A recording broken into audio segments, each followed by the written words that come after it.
여러분 반갑습니다. JJ 리더입니다. 금일 2022년 4월 27일장이 마감이 됐습니다. 자, 결국 우리 시장은 코스피 시장이 저점을 테스트하는 위치까지 좀 하락을 했죠. 어제 나스닥이 단기에 만들어졌던 저점을 이탈을 하는 음봉 캔들이 만들어졌기 때문에 오늘 우리 시장이 뭐 코스피 시장 같은 경우는 아랫꼬리를 달면서 양봉 캔들을 만들어주긴 했지만 단기에 만들어졌던 박스권의 저점 라인까지 거의 근처까지 떨어졌기 때문에 미국 시장이 또 흔들리게 된다면 그 저점을 이탈을 할 수도 있는 상황이 만들어질 수도 있습니다. 그래서 제가 지난 한 이틀 전쯤에 시장 분석을 말씀을 드릴 때 지금 구간에서 진입을 하는 건 굉장히 애매하기 때문에 위험할 수 있다라는 부분을 말씀을 드렸고 차라리 저점에 이제 박스권 하단 구간을 전략을 세워서 공략을 하는 부분이 단기적으로 손절도 짧게 잡을 수 있고 수익 구간을 좀 목표치를 그래도 어느 정도 가져갈 수 있는 대응 전략을 짤 수 있는 부분이기 때문에 차라리 공략을 하려면 저점에 최대한 붙여서 대응을 하는 게 좋을 것 같다라는 말씀을 드렸었죠. 다행히 오늘 그나마 코스피 시장이 양봉을 뽑아줬는데 그래도 아직까지는 좀 안심할 수 없는 시장의 모습인 것 같고요. 자, 바로 오늘 시장 특징주 살펴보고 우리 시장 좀 보도록 하겠습니다. 저는 오늘 시장 좀 관망을 하려고 했는데요. 이 가스 관련한 종목들이 오늘 좀 움직임이 좋았죠. 대성에너지가 좀 상한가에 들어갔는데요. 저는 오늘 두 종목 좀 대응을 해봤어요. GSE를 대응을 좀 해봤고요. 자, 대성에너지가 상한가에 들어가면서 오늘 2등주로 GSE가 움직였어요. 자, 대성에너지가 여기 GSE가 이렇게 이제 돌파 나올 때 상한가를 들어갔던 구간이고요. 그리고 대성에너지가 이제 상한가가 이렇게 풀렸었습니다. 그럴 때 이제 GSE가 이렇게 떨어진 거고, 그때 저는 이제 GSE를 여기 저점 라인, 이 돌파된 고점이죠. 예, 여기서 매수 대기를 해서 여기서 체결이 됐고요. 거의 최저점에 체결이 됐고, 이렇게 반등 나올 때 저는 3.5% 정도, 그 정도 수익 구간에서 빠르게 좀 수익 챙기고 마무리를 했습니다. 자, 여기가 이제 대성에너지가 상한가에 들어갔다가 풀렸던 자리거든요. 자, 여기죠. 자, 여기서 이제 상한가 들어갔다가 대성에너지가 상한가가 풀릴 때 GSE를 저는 떨어질 때 저점에 매수해서 수익을 좀 내고 마무리를 했습니다. 자, GSE 매매한 내역 좀 보도록 하겠습니다. GSE 이렇게 매매했죠. 자, 요 자리 상한가 들어갔던 이 대성에너지가 상한가 들어갔던 자리고요. 이렇게 이제 상한가 풀렸을 때 GSE가 떨어졌고 요 고점 자리 붙여서 여기서 이제 매수를 했고요. 이렇게 반등 나올 때 수익 챙기고 마무리를 했습니다. 자, 두 번째 종목으로 한탑 매매를 좀 했는데요. 오늘 한탑 엄청 무서웠죠. 오늘 제가 계속적으로 말씀을 드렸던 이 한일 사료가 모든 곡물가, 사료, 비료 관련한 종목들의 지표라고 말씀을 드렸죠. 오늘 한일 사료가 무너지면서 결국에는 관련주 섹터 모두 다 지금 하락을 해서 진짜 뭐 기본 15%, 20%다 하락을 한 모습으로 마감이 됐어요.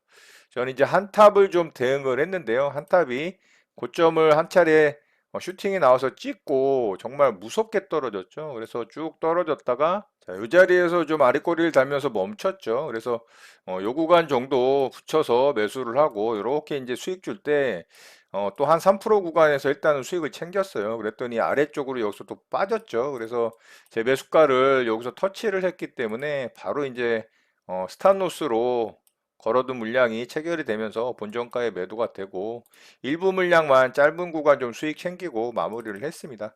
좀 위험한 매매였기 때문에 뭐 그렇게 큰 수익을 뭐 바라지도 않았고요. 짧은 구간 이제 수익 줄 때 빠르게 이제 절반 수익 챙기고 나머지는 빠르게 매도하고 마무리했습니다. 자, 이렇게 이제 매매했죠.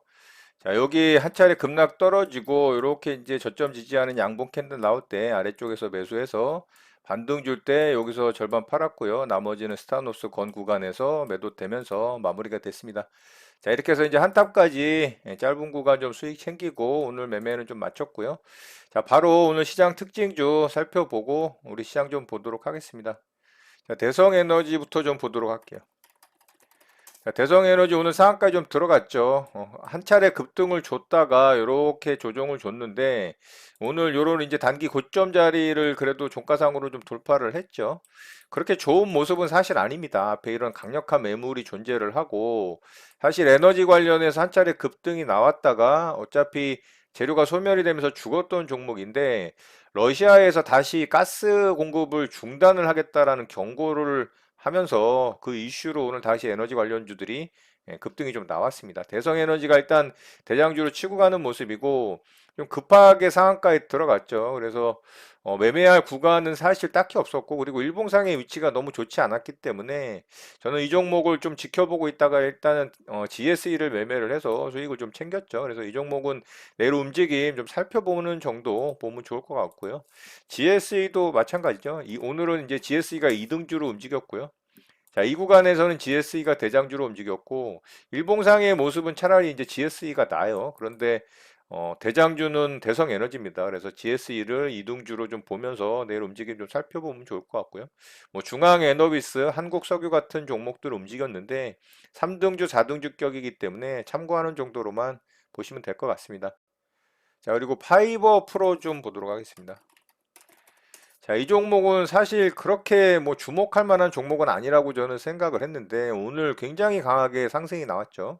자, 거래를 오늘 월등히 더 터트리면서 이현상에 들어가는 모습이고 뭐 최근 종목들 움직임 보면 뭐 이현상은 그냥 기본으로 가는 것 같아요. 그런데 중요한 거는 내가 매매할 구간을 아주 매매에 대응하기 좋은 구간을 주지 않는다라는 거죠. 그래서 이 종목도 사실 오늘 대응하기는 굉장히 어려웠던 종목이라고 봐요. 뭐 이렇게 요 자리 돌파 나올 때 여기서 대응을 했다라면 이제 최고의 수익률을 얻을 수 있었겠죠. 그런데 어설프게 이런 데 눌림 들어갔다가 이렇게 폭탄 맞을 가능성이 있었고요. 또 여기서도 돌파 매매 들어갔다가 또 폭탄 맞았겠죠. 물론 마지막에 이제 상한가를 굳히긴 했지만 강한 상한가 굳힘도 사실 아닙니다. 그래서 흔드는 공간이 굉장히 큰 그런 좀 잡주 스타일로 좀 움직이는 종목이라 그럴까요? 여기서는 이제 거래 대금이 원체 약해서 사실 뭐 관심도 안 가졌던 종목인데 오늘은 좀 거래를 터트리면서 위쪽에서 더 많은 거래 대금이 들어왔기 때문에 그리고 뭐 신고가 영역이긴 하죠. 그래서 이 종목도 내일 움직임 좀 살펴보면 좋을 것 같습니다. 자, 그리고 오늘 결국에는 한일사료가 좀 무너졌죠. 자, 오늘 한일사료가 이렇게 음봉으로 크게 죽었습니다. 윗꼬리 달고. 여기서 이제 한 차례 신호를 좀 주긴 줬죠. 그리고 어제 거래 정지 이후에 오늘 다시 거래가 재개가 됐는데 장 초반에는 들어줬다가 그대로 꼬라 박았습니다. 자, 이렇게 들어주는 구간에서 관련주 섹터의 종목들이 대부분 좋은 흐름을 좀 보였어요. 아침 일찍은. 그런데 바로 한일사료가 무너지기 시작하면서 대부분의 종목들이 오늘 다 그냥 완전히 다 죽어버렸습니다. 뭐 대표적으로 샘표 같은 종목도 완전히 꼬꾸라졌고요. 자, 샘표 일봉으로 보면 그냥 무너져 버렸죠. 그리고 샘표 식품도 마찬가지고 신성홀딩스도 무너졌고요. 그리고 팜스토리도 굉장히 강했던 종목인데 이 종목도 오늘 좀 극하게 무너지면서 좀 안 좋은 모습으로 마감이 됐습니다. 그리고 고려산업도 무너졌죠. 자, 오늘 뭐 대부분 종목들이 다 이런 모습들이고 말씀드렸던 것처럼 한일사료를 지표로 제가 삼아야 된다라고 계속 강조를 드렸죠. 한일사료가 무너지면 다 무너진다고. 오늘 전형적으로 그런 모습이 만들어졌고 일단은 한일사료가 다시 이제 반등을 해주느냐가 중요하겠죠. 보통 이렇게 이제 무너질 때 이 외봉으로 무너지진 않습니다. 이렇게 오른쪽 어깨가 낮더라도 일단은 쌍봉 비스무리 만들고 죽거든요. 근데 너무 급하게 급격하게 상승이 나온 부분이 있어서 이게 여기서 이제 반등을 주고서 이렇게 쌍봉으로 죽을지 아니면은 더 하락을 한 다음에 이렇게 반등을 주고 쌍봉으로 죽을지는 알 수는 없습니다. 그래서 한일사료가 어떻게 움직이는지를 좀 체크를 하면서 다른 종목들 뭐 반등 구간을 좀 노린다 하더라도 계속해서 말씀드렸던 이 한일사료의 움직임 지표로 삼으면서 대응 잘 하셨으면 좋겠고요. 지금 구간에서 섣불리 들어가는 건 굉장히 위험하다고 볼 수가 있어요. 아직 더 한 차례 이렇게 더 빠질 수 있을 가능성도 있거든요. 물론 세게 반등이 나올 수도 있습니다. 내일 그거는 뭐 알 수는 없고요. 자, 이렇게 해서 한일사료 관련한 사료, 곡물과 관련한 섹터 종목들 살펴보시면 좀 좋을 것 같습니다. 자, 그리고 오스템 임플란트가 내일 다시 이제 거래가 됩니다. 자, 오스템 임플란트 횡령 사건으로 거래 정지가 됐었죠. 그런데 오늘 거래 재개 심사가 통과가 됐어요. 그래서 이 종목이 다시 이제 거래 재개가 되고요. 내일 아마 거래가 재개가 되면 엄청나게 이제 위아래로 흔들 겁니다. 시초가서부터 뭐 아래로 빠질지 위로 빠질지는 위로 상승할지는 알 수는 없죠. 그런데 이 종목을 눈여겨보는 사람들이 굉장히 많을 거예요. 그래서 기존에 오스템 임플란트가 굉장히 우량주에 속했던 종목이기 때문에 뭐 기관 투자자들 그리고 외국인 투자자들의 물량도 굉장히 많거든요. 그런데 기관 투자자들의 물량이 아마 쏟아져 나올 가능성이 높습니다. 왜냐하면 이 종목이 어떤 이 포트폴리오에 속해 있는 종목 편입에서 이게 배제가 될 가능성이 굉장히 높거든요. 배제가 된 그런 증권사도 있고요. 그렇기 때문에 그런 물량들이 쏟아져 나올 것이고 또 단기 단타 매매를 노리는 개인 투자자들의 이제 좀 물량이 많은 사람들도 이 종목을 시초가의 흐름을 보면서 아마 매매 대응을 할 가능성이 굉장히 높죠. 트레이딩을 할 가능성이 굉장히 높아요. 그래서 이 종목이 내일 아마 위아래로 변동성이 굉장히 클 겁니다. 섣불리 좀 대응하는 거는 좋지는 않을 것 같고요. 뭐 위로 갈지 아래로 갈지는 알 수는 없습니다만 어쨌든 이 종목 내일 거래가 재개가 되기 때문에 관심 있게 좀 살펴보면 좋을 것 같습니다. 자, 오늘 특징주 이렇게 마치도록 하고요. 우리 시장 좀 보도록 하겠습니다. 자, 우리 시장은 제가 말씀드렸던 자리까지 결국엔 떨어졌죠. 제가 요 자리, 요 파란색 박스로 만들어진 이 자리를 차라리 공략을 하더라도 이런 자리에서 공략을 하는 게 좀 전략을 짜는 게 유리하다 이런 말씀을 드렸는데 결국 그 자리 지지하고 오늘 양봉 캔들로 만들어졌죠. 그래서 오늘 시장이 굉장히 어려웠음에도 불구하고 괜찮았던 섹터 종목들이 있습니다. 대표적으로 자동차 섹터 괜찮았고요. 조선주 섹터 괜찮았고요. 2차전지 배터리 소재 섹터 괜찮았습니다. 자, 이 세 가지 섹터의 공통점이 뭔지 아시나요, 여러분? 바로 실적이 뒷받침이 된다는 거예요. 제가 계속적으로 시장 분석을 하면서 말씀을 드렸던 내용 중에 어떤 게 있냐면 우리 시장이 이런 박스권 고점 자리를 뚫고 가든 아니면 뭐 단기 요런 고점 자리를 뚫고 가든 그런 뚫고 가는 자리에서 실적이 뒷받침이 되는 종목이 아니면 슈팅이 나올 가능성이 없다라는 말씀을 드린 내용이 굉장히 많습니다. 근데 지금 구간에서도 이렇게 시장이 하락을 했음에도 불구하고 좋은 흐름을 보이는 섹터는 결국에는 실적이 뒷받침이 되는 섹터의 종목들이라는 거죠. 그래서 오늘 운송 관련한 자동차 섹터 그리고 조선주 섹터 그리고 2차전지 배터리 섹터만 그나마 시장 대비 좀 강한 흐름을 보여줬던 겁니다. 그래서 앞으로도 그런 섹터의 종목들이 계속해서 강세를 보일 가능성이 높습니다. 그래서 그런 섹터 종목들 관심 있게 좀 보시면 좋을 것 같고요. 어쨌든 코스피 시장은 개파락으로 마이너스 1%를 넘게 하락을 했지만 양봉 캔들로 아래꼬리 달아주면서 그래도 좋은 모습을 보여줬어요. 그래서 이런 저점 라인을 지키려고 하는 모습을 보여줬기 때문에 다행이라고 생각을 합니다. 그렇지만 아직은 안심할 수 있는 단계는 아니다. 이 부분을 꼭 염두에 두셔야 되고요. 자, 코스닥 시장도 제가 말씀드렸던 깨지 말아야 될 저점 라인을 결국엔 이탈을 했죠. 이 저점 라인을 이탈을 했기 때문에 이렇게 이제 역N자로 빠지게 된 겁니다. 제가 말씀드렸던 건 이렇게 상승을 해서 여기서 이제 단기 박스를 만들고 이렇게 돌파를 하는 흐름을 말씀을 드렸는데 그 흐름을 가져가질 못하고 결국에는 이제 역N자로 아래쪽으로 빠졌죠. 그래서 다시 이제 이 박스권 안으로 들어왔기 때문에 이 구간에서 또 모양을 만들어야 되는 상황이 발생을 한 거죠. 내일 빠르게 반등을 해주지 못하면 결국에는 여기서 또 모양을 다져야 됩니다. 이런 식으로 쌍바닥 만들고 다시 이제 상승을 꾀하는 흐름을 좀 만들어야 된다. 그래서 시간이 결국에는 길어질 수밖에 없는 상황이 만들어졌다. 뭐 내일 극적인 반전 현상이 일어나서 나스닥 다우가 급등을 해준다면 우리 시장도 이렇게 이제 다시 이 저점 라인 위로 올라갈 수 있겠죠.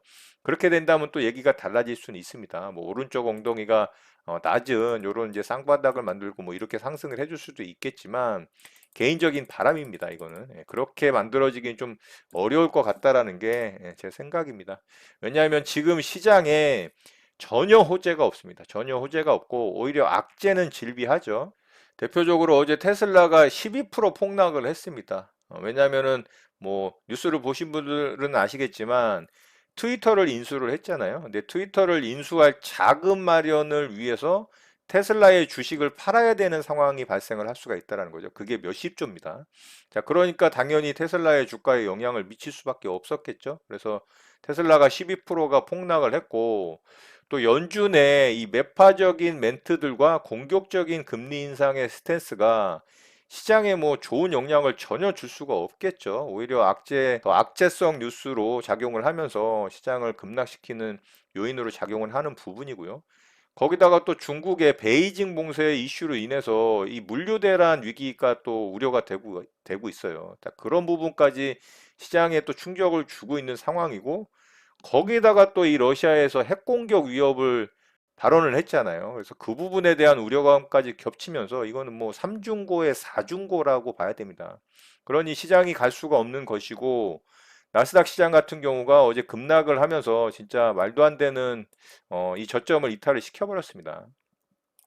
자, 나스닥이 이 자리를 사실 오면 안 됐어요. 여기서 반등을 해줬어야 되는데 여기까지 떨어졌다라는 것 자체가 일단 문제고요. 그리고 이 단기 저점 라인 이탈을 시켜버렸죠. 이 종가상으로 이탈이 나왔기 때문에 오늘 저녁에 이걸 빠르게 회복을 못 해준다면 진짜 피곤해질 수 있습니다. 너무나 피곤한 상황이 벌어질 수가 있고, 한 차례 더 장대 음봉으로 아래쪽으로 빠지는 상황 발생을 한다면 우리 시장도 코스피 저점 이탈할 가능성도 있다라고 봅니다. 그래서 나스닥, 이 다우 중에 특히 이제 나스닥의 흐름을 아주 중점적으로 좀 체크를 해야 될 것 같고요. 자, 다우 같은 경우도 이 저점 자리를 이탈을 했기 때문에 일단은 여기 또 확인을 하러 오겠죠. 그래서 조금 더 하락할 수 있는 폭이 열려 있다라는 부분이 가장 우려스럽죠. 그래서 다우가 더 떨어진다면 당연히 나스닥도 한 차례 더 하락할 가능성이 있다라는 게 가장 좀 우려스러운 부분이라고 봅니다. 그래서 다우와 나스닥이 조금 더 하락할 수 있을 가능성이 있기 때문에 우리 시장에 이제 코스피 시장이 가장 이제 좀 우려스럽다라는 거죠. 이 저점을 이탈을 하게 된다면 정말로 이제 또 패닉이 올 수 있는 시장의 흐름이 만들어지기 때문에 그런 일이 좀 벌어지질 않기를 바라고요.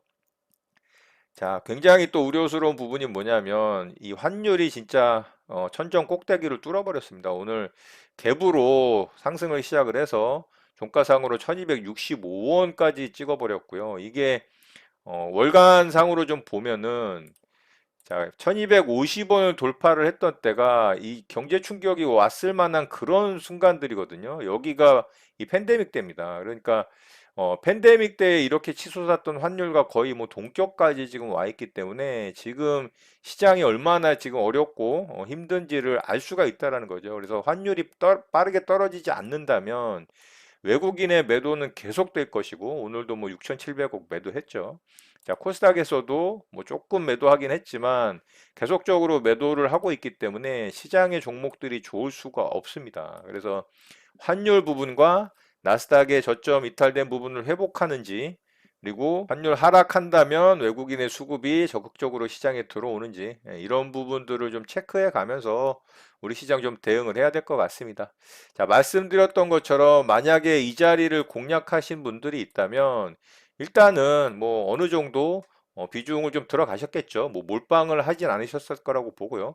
그 일부 물량 비중 들어간 것만 좀 지켜보면서 반등이 나온다면 말씀드렸던 이 코스피 시장에서는 이 박스권의 이제 중간 정도, 뭐 요 정도 목표 구간 짧게 잡으시고 수익 챙기는 대응이 가장 현명한 대응이라고 생각을 하고요. 만약에 이런 저점 자리 이탈을 한다면 그 물량은 빠르게 좀 손절로 잘라내는 것이 또 좋은 대응이라고 생각을 하니까 그런 부분들 잘 참고하셔서 매매 대응 잘 하셨으면 좋겠습니다. 계속해서 힘들고 어려운 시장이고요. 나스닥의 빠른 반등을 좀 기대를 합니다. 그렇지 않으면 아까도 말씀드렸지만 굉장히 힘들고 어려운 시장으로 치달을 수 있기 때문에 저점을 빨리 회복해주는 양봉 캔들이 좀 만들어지길 기대를 해보고요. 오늘 내용은 이것으로 마치도록 하겠습니다. 오늘 하루도 마무리 잘 하시고요. 늘 행복하시기 바랍니다. 여러분의 구독과 좋아요는 영상 제작에 큰 힘이 됩니다. 감사합니다. JJ 리더였습니다.